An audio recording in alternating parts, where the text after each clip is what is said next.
first reading comes from Proverbs chapter 8, verses 1 and 22 through 36.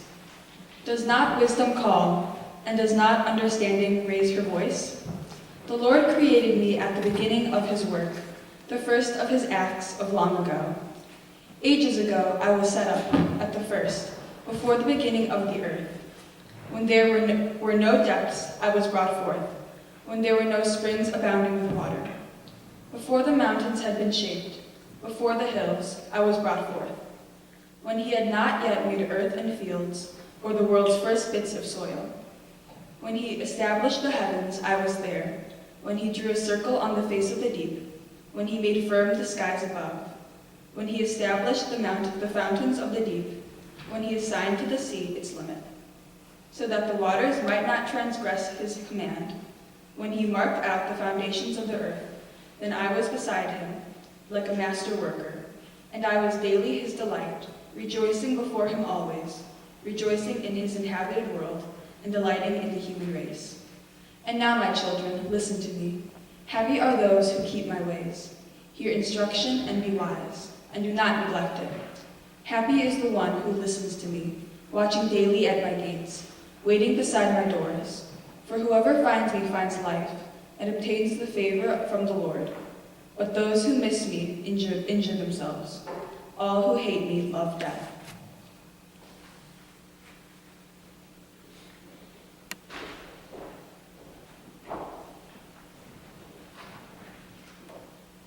Our gospel reading comes from the book of John, chapter 1, verses 1 through 14.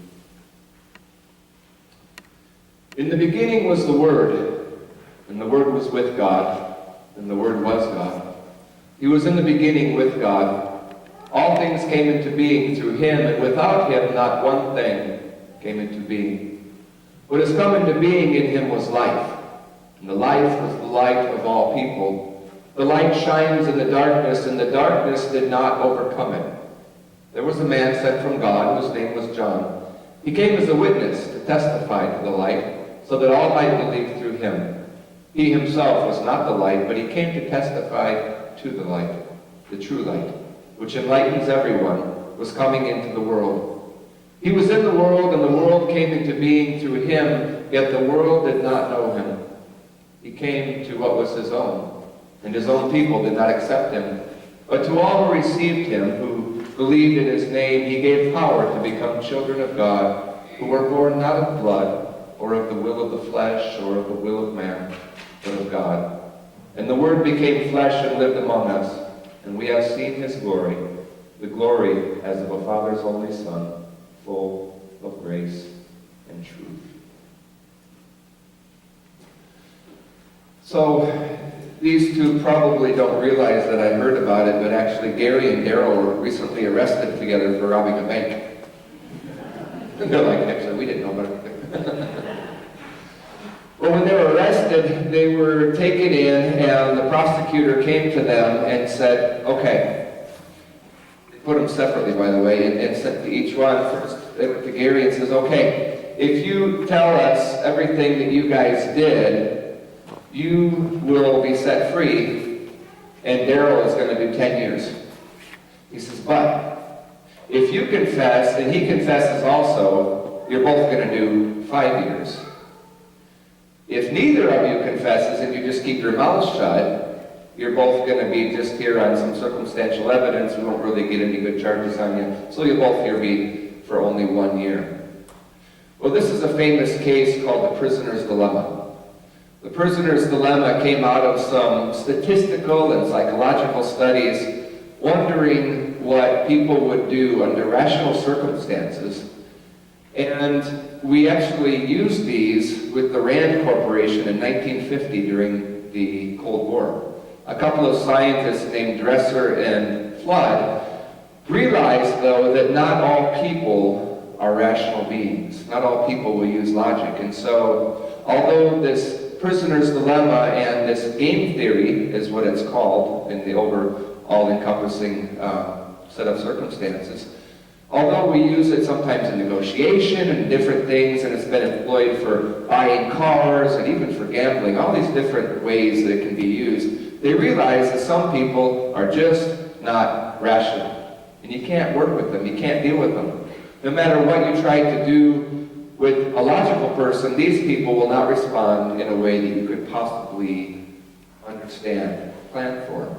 And so not knowing what the Soviet Union was going to do, because they had their finger hovering over a button just like we did, with a whole lot of nukes ready to go up in the air. And so then they started talking about preemptive strikes. Well, we strike first. They can't strike back if we wipe them out, but yet if we do that, that's going to be pretty yucky if they weren't going to do it to us in the first place. And so they came up with another thing called zero-sum game theory. Zero-sum game theory says that if one side wins, the other side must lose to the same degree that the winning side won. So for example, if you were playing cards and this person won $3, then this person must lose $3. And that's 3 plus -3 is 0. So it became known that zero-sum game theory means that you're not always dealing with logical beings, and so sometimes you have to take that first step, or that first strike, so that you will benefit individually, and the other side will necessarily have to lose in an equal manner.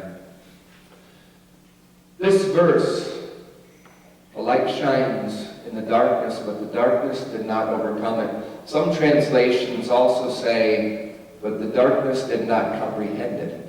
I think we've all heard that translation as well. That's usually found in the King James and a few others. A light shines in the darkness, but the darkness did not comprehend it.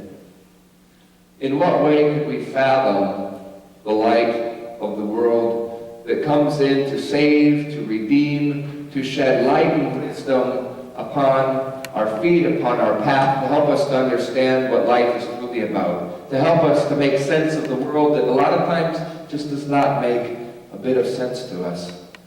And the darkness did not comprehend it. This isn't to say that the entire world is evil or covered in darkness or anything so bleak and dark as that, but it is to say that things of God are so hard for us to grasp that we can't wrap our minds around them. We can't really make sense of things. And so we wander around lost, not even realizing that God is as near as our own soul. See, we're often waiting from this time of expectation when a baby is born in a manger in a small little village known as Bethlehem, in a time when Herod is under the emperor ruling as the local governor in a region known as Judea. And a baby is born. And a baby is born to bring the world hope and expectation. And eventually the people come 100 years after his birth and death. They come to expect that this child become a man going to a cross was somehow going to save the world from itself.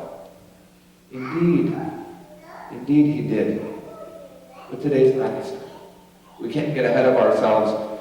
Today we celebrate the birth of a man who actually walked this earth. A man who was willing enough to take his being as a human person and to give it up, to quell his desires as a human, his personality, his propensity for selfishness. Just because he was a human being, he said, I am going to shed this, and I am going to let the light shine through me. He sacrificed that the world would know God in a way that the world had not known God for quite some time, perhaps ever. When we read this, we hear the Word and we hear the light, and we equate them two with one with another. But let me reread this section again. As soon as I find it. He was in the world, and the world came into being through him, yet the world did not know him. He came to what was his own, and his own people did not accept him, but to all who received him, who believed in his name, he gave power to become children of God. If we back up a little bit, there was a man sent from God, his name was John. He came as a witness to testify to the light, so that all might believe through him. He himself was not the light, but he came to testify the light, the true light, which enlightens everyone, was coming into the world. Jesus was the Word who contained the light. Jesus was the proclaimer who came into the world with God within him, and proclaiming it and showing the world that you too have this candle of the divine, this spark, this flame that dwells within us that sometimes gets covered up. Sometimes we're unable to see it. But from the verse that we heard from Proverbs, it talks about Lady Wisdom. Lady Wisdom, the divine Sophia of God, which is a feminine noun in the Greek. Let me get boring for 2 seconds here. A feminine noun in the Greek, speaking of Lady Wisdom, the exact translation on the masculine side is the Logos, the Word, Jesus. Jesus represented what Proverbs had talked about. Wisdom standing in the streets, crying out, "Hear my words, that you might be reconciled with God and that you might have understanding about life, about creation, and about all that is." Jesus gave up his humanness, everything that made him a human being. He gave up so that that light could shine in the darkness, and so that darkness would not overcome it. This passage from John is a hymn. It's an ode.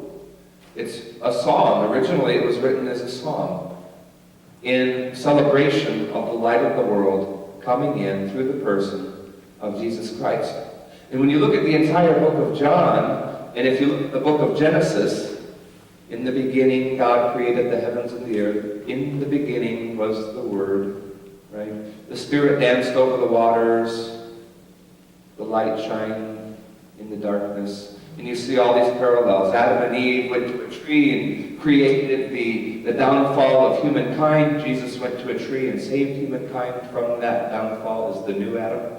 Right? You see all these parallels. John is written as an answer to Genesis. It was a modern day, in that time, interpretation of Genesis saying Jesus has come to fulfill these things that we have heard and to redeem the world, carrying the light that shines in the darkness within himself. Not that he could do everything for us, but instead so that we could learn too how to do things for ourselves and for one another.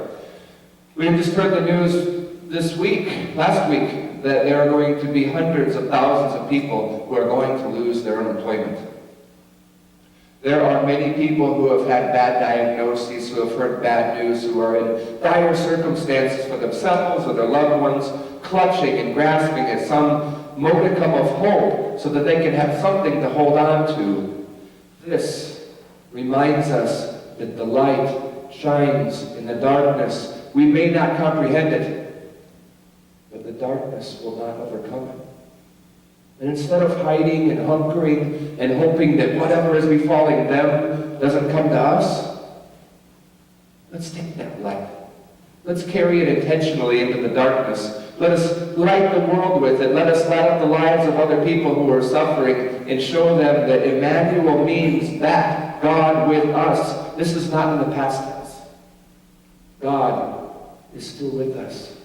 God never left us.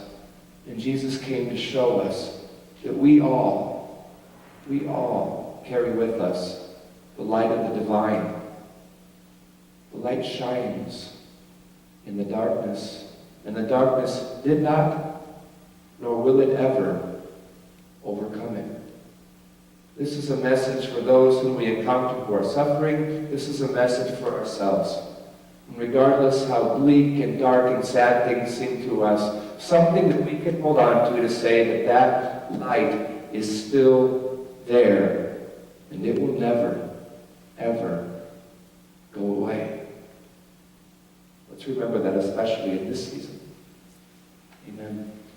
If you'd like to stand up and sing this next song with me, the words are up there, so it's a pretty simple melody. If you don't get it, just make it up as you go along. Just try to sing the right words, please.